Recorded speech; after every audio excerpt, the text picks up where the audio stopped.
Every day, thousands of traders pay between $150 and $300 for a shot at managing someone else's capital. The rules are published.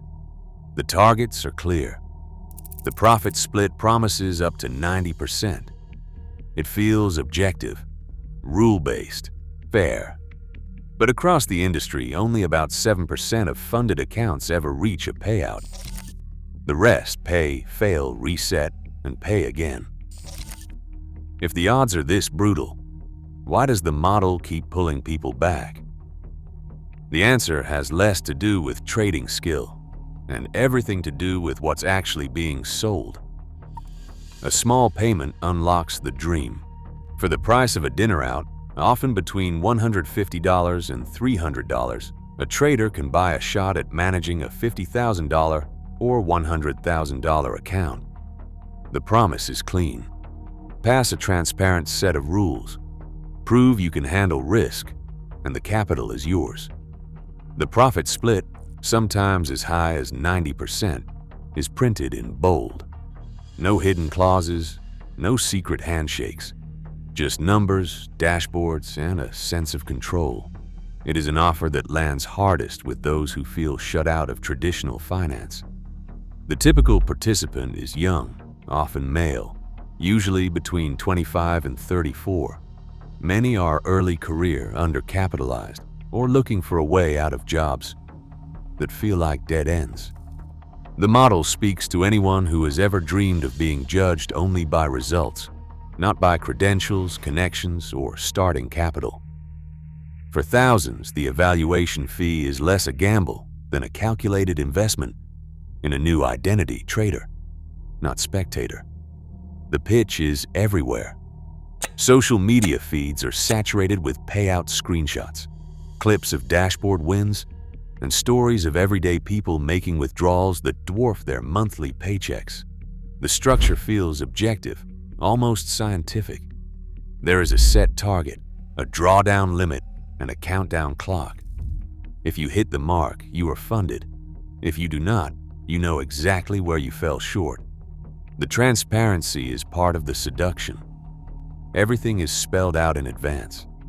The risk is capped at the fee. The upside, at least in theory, is uncapped. But beneath the surface, something else is at work. The low entry price lowers psychological barriers, making the leap from aspiration to action feel safe, even rational. For those who have failed before, the model offers a reset button, another chance, another fee, another shot at redemption. The cycle begins with hope, but for most, it ends with repetition. The question is no longer just who gets funded, but what exactly is being sold and why so many keep buying. The rulebook is the centerpiece. Every challenge begins and ends with a set of numbers, profit targets, loss limits, drawdown ceilings, laid out in precise language. The most common template is simple but absolute. Reach a 10% profit on the starting balance. Never lose more than 5% in a single day. And keep total losses below 10% from the highest point achieved. Each rule is enforced by the platform's algorithms. The moment a line is crossed, the account is closed. There are no appeals, no exceptions, and no ambiguity. The dashboard tracks everything. Equity curves, daily performance, and open risk are displayed in real time. If a trader's best day accounts for more than half of their total profits, as flagged by the best day rule used by firms like TopStep, the evaluation is disqualified. The trailing drawdown, another common feature, recalculates after every trade, shrinking the margin for error with each loss. The logic is mechanical, not personal. The rules apply to everyone, regardless of background or trading style. This structure is designed to feel fair. The requirements are known in advance, written into the contract, and reinforced by automated alerts. For many, this transparency is reassuring. It creates the sense that the only barrier to success is performance, not politics or favoritism. There is no room for negotiation, no special treatment, no hidden traps, just a binary outcome determined by the numbers on the screen. Yet the same clarity that inspires trust also creates an invisible pressure. The rules are tight enough that a single mistake can end the challenge. The daily loss cap means one bad trade can erase weeks of steady gains. The drawdown logic punishes both recklessness and hesitation. Even traders with proven skill can find themselves locked out by a brief lapse or a sudden market spike. The system promises meritocracy, but it is built on thresholds that most will not cross. For every funded account, dozens are closed by the algorithm, their stories reduced to a line on the dashboard and a reset button waiting below. Pressure closes in as the deadline approaches. Each rule that once promised fairness now becomes a fuse. The ticking clock, the rigid profit target, and the ever-present risk of instant disqualification combine to force a change in behavior. Anonymous trader logs and forum postmortems reveal the pattern. In the final 48 hours of an evaluation, the average contract size surges by 150%.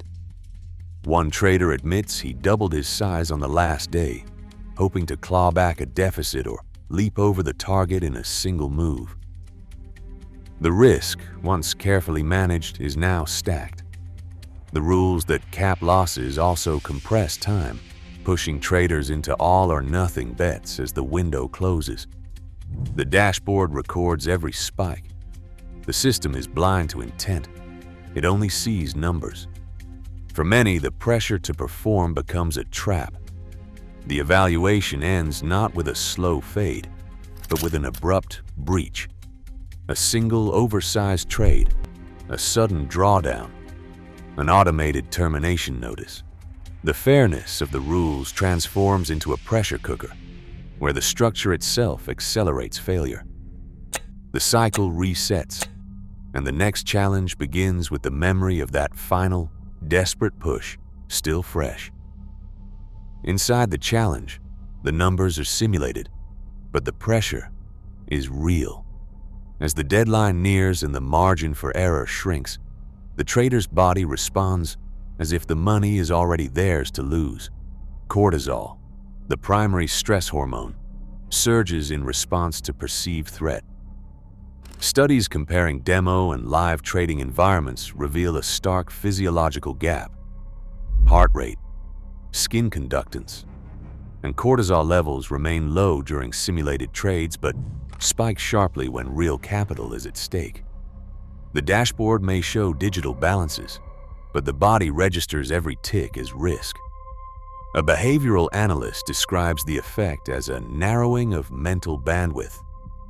Under stress, the prefrontal cortex, the part of the brain responsible for planning and impulse control, loses ground to the fight-or-flight response.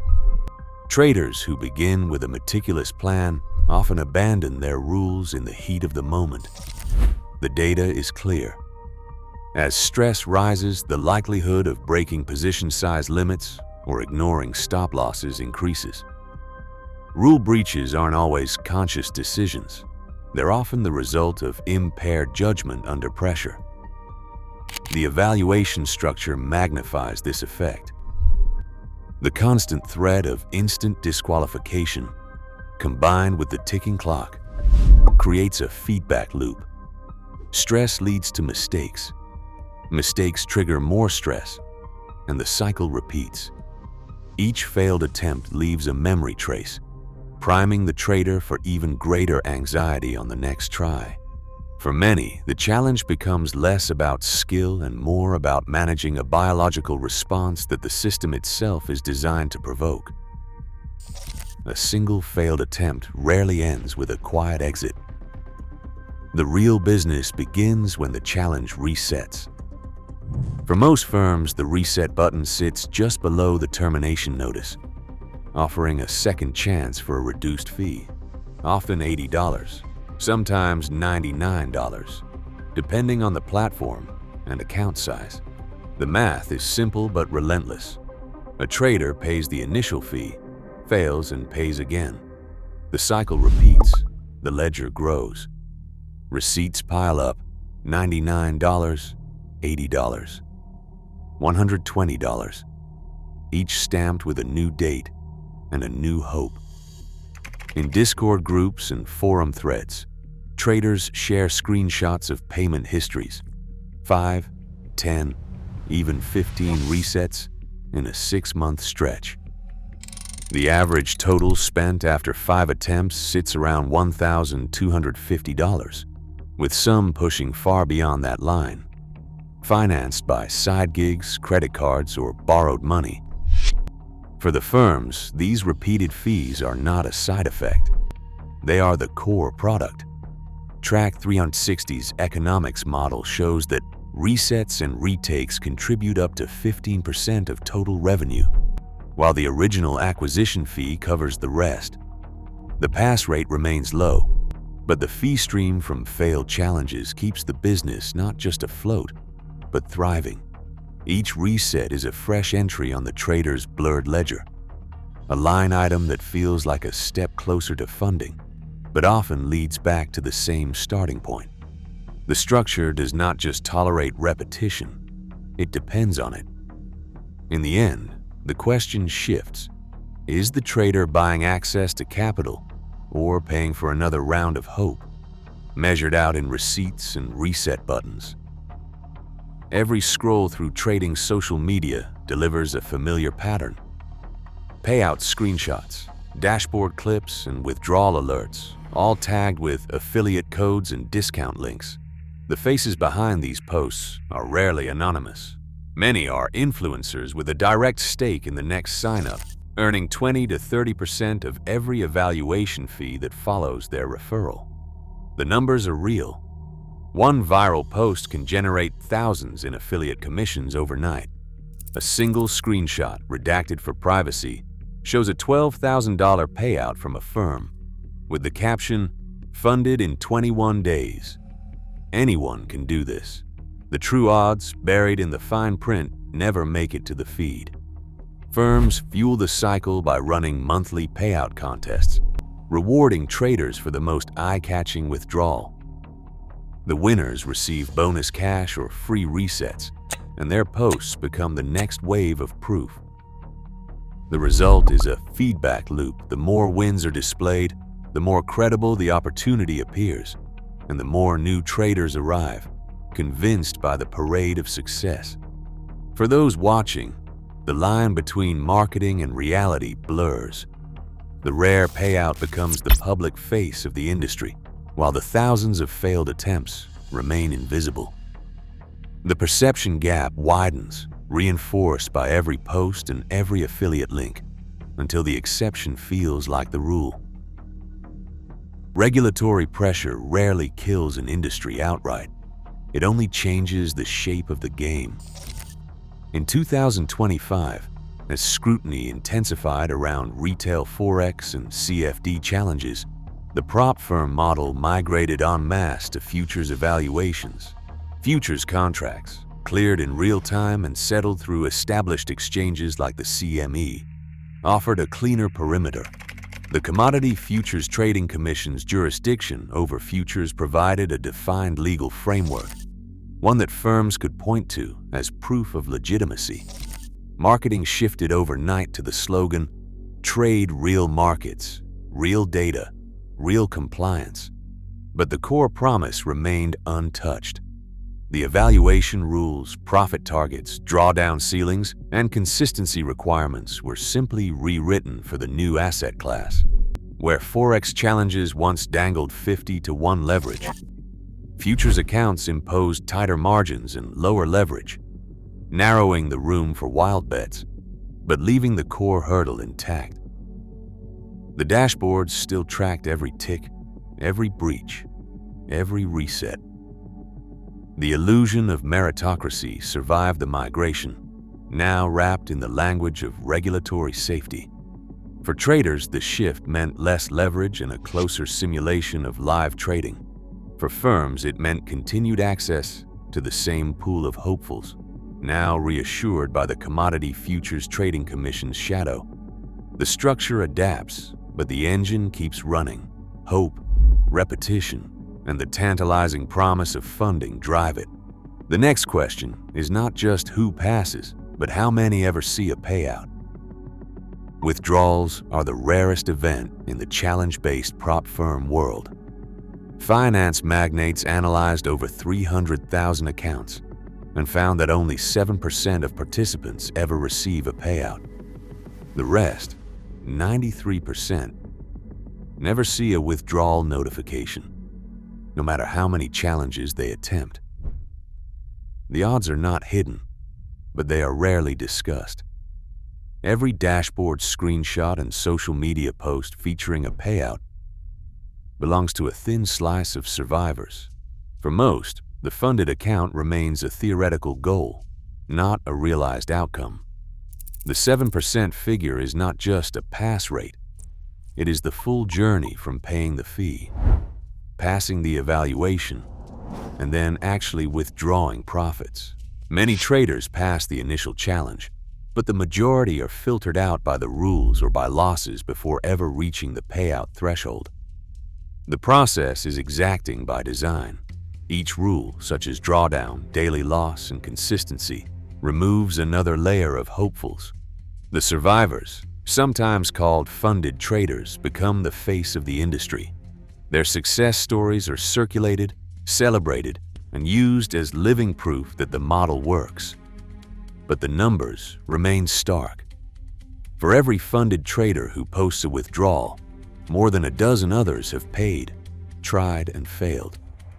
The system is built to showcase the exceptions, while the average experience is defined by repetition and reset fees. The reality is not that payouts never happen, but that they are engineered to be rare and to appear more common than they are. The next section will examine why this rarity is not an accident, but a core feature of the business model. Revenue doesn't flow from trading profits. It flows from the stream of fees paid by those who never reach a payout. The prop firm's balance sheet is built on the simple math of repetition. Each failed challenge, each reset, each retry is another line of income. Track 360's economic model lays it out. 60 to 75% of total revenue comes from upfront evaluation fees, not from the small share of profits paid to successful traders. Reset and retake fees add another 10 to 15%. The performance split, the headline 80 or 90%, is a minor line item, just 5 to 15% of the overall pot. For FTMO, the numbers are blunt. In a typical month, $540,000 in fees are collected from 1,000 traders attempting a $100,000 challenge. Only 140 pass. The rest, over $390,000, stays with the firm. Apex's first attempt pass rate hovers at 15 to 20%, yet most of its revenue comes from the 4 or 5 traders who pay and fail for everyone who gets funded. TopStep, with its monthly subscription model, sees 83% of participants never reach a funded account. Their fees support the payouts for the rare survivors. This is a business calibrated for volume and attrition. The economics depend on the failure rate staying high. Each new sign-up, each reset, is a small, predictable gain. The rare payout is not a liability. It is the cost of making the model believable. As long as the majority keep paying for another shot, the fee engine keeps turning. The real product is not capital, but the cycle itself. A handful of traders make it through the gauntlet. Their habits look nothing like the frantic, deadline-fueled pushes that fill the forums. Survivors keep risk per trade to a fraction of their capital, rarely more than 1%, often less. Each position is sized with surgical precision, and stop-loss orders are set before a trade even goes live. The process is relentless. Every trade is logged, every outcome reviewed, each mistake dissected in a journal that grows thicker with time. Discipline is not a slogan for these traders. It is a checklist. The day begins with a scan of economic calendars, a review of overnight market action, and a calculation of daily risk budget. Trades are taken only when the setup matches a predefined plan. Many survivors impose their own rules on top of the firm's. No new trades after a set hour. No revenge trades after a loss. No deviation from maximum size, even when the target feels just out of reach. Their edge is not luck or a secret strategy, but a mindset that treats the evaluation as an audit of risk control, not a lottery ticket. The focus shifts from chasing a payout to surviving another day. For them, the challenge is a test of process under pressure. Every funded withdrawal is the result of hundreds of small, unremarkable decisions, each one a rejection of the hope for redemption cycle that keeps most traders locked in place. The model rewards the rare few who can turn repetition into routine, and routine into survival. Every month, tens of thousands step into the same arena.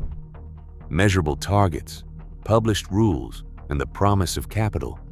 Yet, the real currency exchanged is hope, recycled through challenge after challenge. As prop firm evaluations shape the psychology of a generation, the line between opportunity and illusion blurs. The question now: are we learning discipline or simply paying for another spin?